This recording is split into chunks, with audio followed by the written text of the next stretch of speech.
आग की पूजा से तौहीद तक हज़रत सलमान फ़ारसी रदी अल्लाह ताला अन्हु के सफ़र ईमान की दास्तान।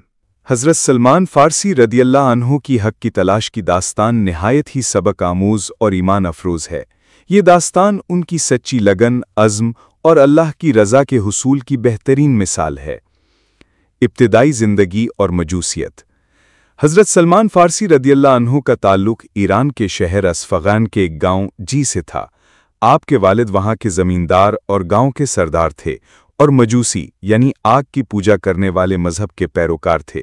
वो हज़रत सलमान रदी अल्लाह अन्हु से बहुत मोहब्बत करते थे और उन्हें घर से बाहर नहीं जाने देते थे, बल्कि उन्हें आग की देखभाल पर मामूर किया था ताकि वो हर वक्त आग को रोशन रखें। आप मजूसियत में बहुत गहराई से शामिल थे, यहाँ तक कि आग की ऐसी खिदमत करते थे कि उसे एक लम्हा के लिए भी बुझने न देते। ईसाइयत की तरफ रुझान। एक दिन आपके वालिद ने उन्हें अपनी जायदाद की देखभाल के लिए भेजा। रास्ते में उनका गुजर एक ईसाई गिरजे के पास से हुआ। उन्होंने अंदर से दुआ व इबादत की आवाज़ें सुनी। तजस्सुस के मारे वो अंदर चले गए और ईसाइयों को इबादत करते देखकर बहुत मुतासिर हुए। उन्हें उनका दीन अपने आबाई मजूसी दीन से बेहतर लगा। उन्होंने उनसे पूछा कि इस दीन की बुनियाद कहाँ है। ईसाइयों ने बताया कि शाम में है। जब वो वापस घर आए तो अपने वालिद को देर होने की वजह से तशवीश हुई। उन्होंने अपने वालिद को ईसाइयों के दीन के बारे में बताया और कहा कि ये उनके दीन से बेहतर है। उनके वालिद ने उन्हें समझाने की बहुत कोशिश की, लेकिन हज़रत सलमान रदी अल्लाह अन्हु अपने मौक़िफ़ पर कायम रहे। वालिद को ख़दशा हुआ कि वो आबाई मज़हब छोड़ देंगे, तो उन्होंने उन्हें कैद में कर दिया और पाँव में बेड़ियाँ डाल दीं।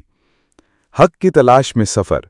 हज़रत सलमान फ़ारसी रदी अल्लाह अन्हु किसी न किसी तरह कैद से फ़रार होने में कामयाब हो गए और शाम की तरफ जाने वाले एक तिजारती काफ़िले में शामिल हो गए।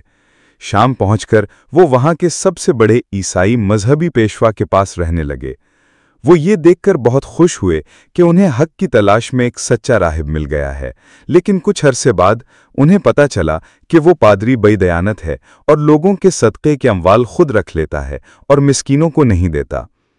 जब वो पादरी मरा तो हज़रत सलमान रदी अल्लाह अन्हु ने उसकी हकीकत लोगों के सामने जाहिर कर दी, जिस पर लोगों ने उसे सुलीब पर लटका दिया। इसके बाद उन्होंने एक दूसरे सालेह पादरी की तलाश शुरू की और नसीबीन, मोसल और अमूरिया मौजूदा तुर्की के मुख्तलिफ पादरियों के पास जाते रहे। वो हर पादरी की खिदमत में रहते और जब उसकी मौत का वक्त आता तो उससे पूछते कि अब किसके पास जाऊं। हर पादरी उन्हें अगले एक सच्चे राहिब का पता देता गया। इस तरह वो कई नेक और परहेजगार पादरियों से इल्म हासिल करते रहे, लेकिन हर एक के आखिरी वक्त में उन्हें यही बताया जाता कि दुनिया में अब कोई ऐसा शख्स बाकी नहीं जो हक पर हो। आखिरी पादरी की वसीयत और नबी आखिरुज़्ज़मा की बशारत। अमूरिया में जिस आखिरी पादरी के पास वो ठहरे थे, जब उसकी मौत का वक्त आया तो हज़रत सलमान रदी अल्लाह अन्हु ने पूछा कि ए मेरे बेटे, अब मेरे इल्म में कोई ऐसा शख्स बाकी नहीं जिसके बारे में तुम्हें बता सकूं, लेकिन अनक़रीब अरब में एक पैगंबर आखिरुज़्ज़मा का ज़हूर होने वाला है जो इब्राहीम अलैहिस्सलाम के दीन पर होंगे। उनकी चंद निशानियां होंगी।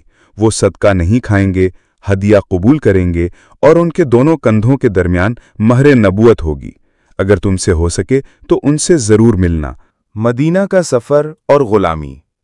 उस पादरी की वफ़ात के बाद हज़रत सलमान रदी अल्लाह अन्हु अमूरिया में ही रहे और बकरियां चराकर अपना गुजारा करते थे।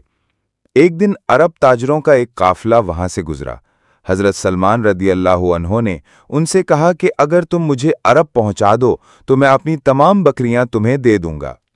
वो इस शर्त पर राज़ी हो गए, लेकिन जब वो उन्हें वादियुल क़ुरा यानी मदीना के करीब एक मुकाम लेकर पहुंचे तो उन्होंने बदअहदी की और उन्हें एक यहूदी के हाथ ग़ुलाम बनाकर बेच दिया।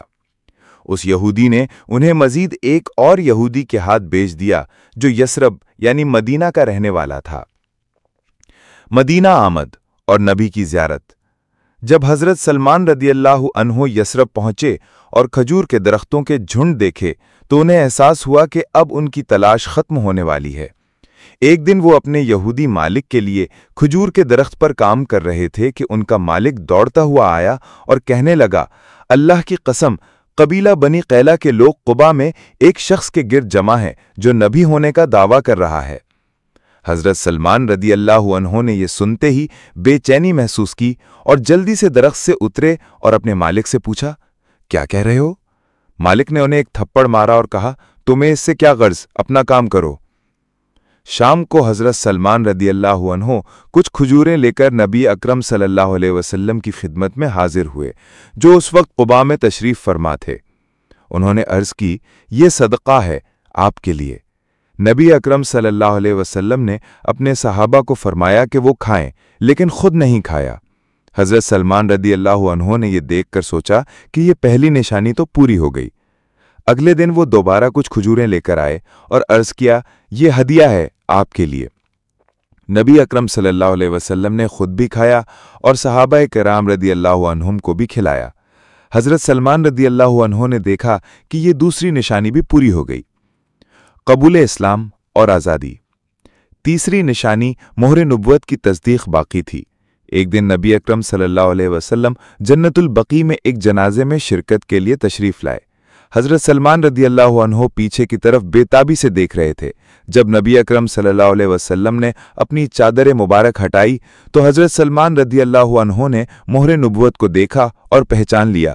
وہ بے اختیار نبی اکرم صلی اللہ علیہ وسلم کی طرف لپکے اور مہر نبوت کو بوسہ دیا اور رو پڑے، پھر کلمہ پڑھ کر دائرہ اسلام میں داخل ہو گئے۔ اسلام قبول کرنے کے بعد حضرت سلمان فارسی رضی اللہ عنہ کو اپنی غلامی سے نجات پانے کی فکر ہوئی۔ نبی اکرم صلی اللہ علیہ وسلم نے ان کی مدد فرمائی۔ آپ نے صحابہ کرام رضی اللہ عنہم سے فرمایا کہ وہ حضرت سلمان کی مدد کریں۔ ایک یہودی سے 300 کھجور کے پودے اور 40 اوقیہ سونا دے کر انہیں آزاد کرنے کا معاہدہ ہوا۔ نبی اکرم صلی اللہ علیہ وسلم نے خود اپنے دست مبارک سے کھجور کے پودے لگائے اور اللہ کے فضل سے وہ تمام پودے زندہ رہے اور پھلنے پھولنے لگے۔ 40 اوقیہ سونا بھی کسی غزوے کے بعد حاصل شدہ مال غنیمت میں سے انہیں دے دیا گیا، جس سے انہوں نے یہودی کی رقم ادا کر کے آزادی حاصل کر لی۔ صحابیت کا مقام۔ آزاد ہونے کے بعد حضرت سلمان فارسی رضی اللہ عنہ نبی کریم صلی اللہ علیہ وسلم کی خدمت میں حاضر رہنے لگے اور سفر و حضر میں آپ کے ساتھ رہے۔ وہ جلیل القدر صحابی بنے اور ان کے علم و فضل کا ہر کوئی معترف کا۔ غزوہ احزاب یعنی جنگ خندق میں انہی کے مشورے پر خندق کھودی گئی، جس نے مسلمانوں کو ایک بڑی کامیابی دلائی۔ نبی اکرم صلی اللہ علیہ وسلم نے انہیں اپنے اہل بیت میں شامل فرمایا، جو ان کے مقام اور مرتبے کی سب سے بڑی دلیل ہے۔ حضرت سلمان فارسی رضی اللہ عنہ کی یہ داستان حق کی تلاش میں ان کی بے پناہ قربانیوں اور سچی لگن کی عکاسی کرتی ہے، جو آخر کار انہیں حقیقی منزل تک لے گئی۔